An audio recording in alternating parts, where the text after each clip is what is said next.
ગુજરાતની જે 4 world heritage site UNESCO દ્વારા પસંદ કરવામાં આવી છે તે સ્પર્ધાત્મક પરીક્ષા માટે ખૂબ ઉપયોગી ગણવામાં આવે છે. કઈ કઈ સાઇટ રહેલી છે તે આપણે જોઈએ. એક છે ચાંપાનેર, જેને 2004માં સ્થાન મળ્યું. બીજા નંબરે રાણકી વાવ, જેનું સ્થાન 2014માં મળ્યું. અમદાવાદ સિટી 2017માં, જ્યારે ધોળાવીરા 2021માં. હવે આને એકદમ સરળ રીતે ક્રોનોલોજી પ્રમાણે કેવી રીતે યાદ રાખી શકાય તો આપણે જોઈએ.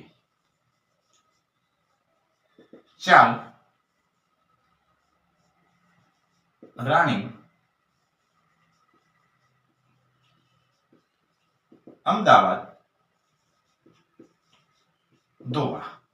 ચાલ એટલે ચાંપાનેર, રાણી, રાણકી વાવ, અમદાવાદ એટલે અમદાવાદ સિટી, ધોવા એટલે કે ધોળાવીરા. આમ ક્રોનોલોજી પ્રમાણે આપણે સરળતાથી તેને યાદ રાખી શકીએ છીએ. કારણ કે ઘણી વખત એવી રીતે પૂછાય છે કે નીચે આપેલી ગુજરાતની વર્લ્ડ હેરિટેજ સાઇટને યોગ્ય ક્રમમાં ગોઠવો, તો આ સરળતાથી આપણે તેનો જવાબ જે રહેલો છે તે સાચો લખી શકીએ છીએ.